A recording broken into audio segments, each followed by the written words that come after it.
Hello friends, आपका मेरा YouTube channel Hindu religion and universal knowledge पर स्वागत है। अगर आप मेरे चैनल पर नए हैं तो मेरे चैनल को सब्सक्राइब करना ना भूलें और हाँ, बेल आइकन को भी जरूर दबा दीजिएगा ताकि जब मेरी कोई नई वीडियो आए तो आपके फोन की भी घंटी बजे। तो चलिए वीडियो को शुरू करते हैं। तो आज मैं आपके साथ अपनी दादी माँ का एक नुस्खा शेयर करूंगी। तो अब मैं आपको बताती हूँ इंग्रेडिएंट्स। इस नुस्खे के लिए आपको चाहिए दालचीनी, जिसे सिनेमन भी कहते हैं, काली मिर्च, जिसे ब्लैक पेपर भी कहते हैं, और शहद। शहद आप किसी भी कंपनी का ले सकते हैं जो आपके घर में उपलब्ध हो। दालचीनी को आपको अच्छी तरीके से मिक्सी में पीस लेना है और उसे छन्नी की मदद से छान लेना है। अगर आप नहीं छानेंगे तो आपके मुंह में कुछ इस तरह से मोटे पार्टिकल्स भी आएंगे। छानने के बाद आपको कुछ इस तरह की दालचीनी मिलेगी। काली मिर्च को भी आपको मिक्सी में पीस लेना है, पर इसे छानने की ज़रूरत नहीं है क्योंकि आप देख सकते हैं कि ये अभी ही बहुत फाइनली मिक्सी में मिक्स हो रखा है, ग्राइंड हो रखा है। और ये है शहद। और आपको पता है कि ये नुस्खा मैं क्यों बना रही हूँ?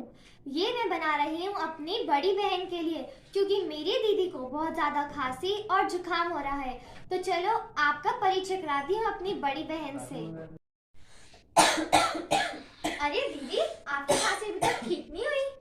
नहीं दीदी आप 2 मिनट रुको, मैं आपके लिए एक बहुत अच्छी आयुर्वेदिक औषधि बना कर लाती हूँ।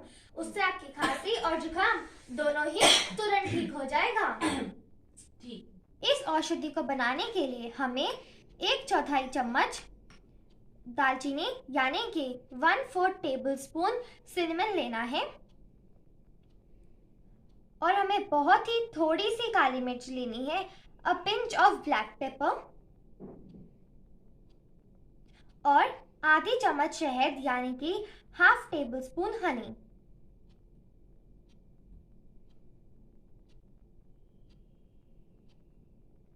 काली मिर्च मैंने इसलिए डाली है क्योंकि मेरी दीदी को बहुत ज़्यादा खांसी और जुकाम हो रहा था। अगर आपको सिर्फ खांसी हो रही है तो आप सिर्फ दालचीनी भी डाल सकते हैं, काली मिर्ची डालना ज़रूरी नहीं है। उसके बाद आपको इस लेप को एकदम अच्छे तरीके से मिक्स कर लेना है।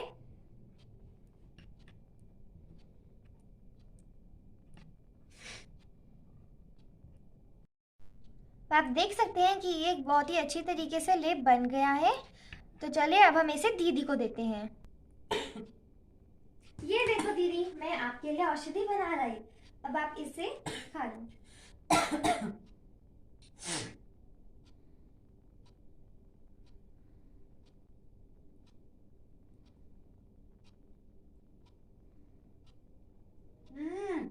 इसका स्वाद तो बहुत ही ज्यादा अच्छा है। बिल्कुल ऐसा लग रहा है जैसे मैं शहद खा रही हूँ। और दीदी ये दवाई से अच्छा है ना? हाँ, बहुत ज्यादा अच्छा है। मैं तो ये पूरे साल खा सकती हूँ, ये इतना अच्छा है। पर दीदी एक बात का ध्यान रखना कि इसे खाने के बाद पानी बिल्कुल मत पीना, वरना उल्टा असर हो जाएगा और आपकी खांसी और बढ़ जाएगी। फिर मुझे मत कहना कि मैंने आपको बताया नहीं। ठीक है। और हाँ, इसको खाने के बाद आपको आधे घंटे तक कुछ खाना भी नहीं है, तो ज्यादा अच्छा है कि आप इसे सोते टाइम ही खाओ। ठीक है। तो आप सभी ने देखा ना कि यह औषधि बनाना कितना आसान है। अगर आपके परिवार में भी किसी की तबीयत खराब है तो आप भी उनके लिए मेरी तरह ऐसी औषधि बना सकते हैं, जिस तरह मैंने अपनी बड़ी बहन के लिए औषधि बनाई। तो आजकल हर घर में प्रदूषण की वजह से किसी न किसी की तबीयत खराब हो रही है। किसी के गले में खराश है, किसी के जुकाम हो रहा है। अगर आप यह औषधि रोज 4 से 5 दिन तक लेंगे तो आपकी तकलीफें दूर हो जाएंगी। और ये दवाई से भी अच्छी है क्योंकि इसको खाने से आपकी बॉडी में कोई साइड इफेक्ट्स भी नहीं होंगे और ये आपकी बॉडी की इम्यूनिटी भी बढ़ाएगा। आज के लिए इतना ही। आपको नेक्स्ट वीडियो में मिलती हूँ अगली औषधि के साथ। तब तक के लिए take care and bye bye.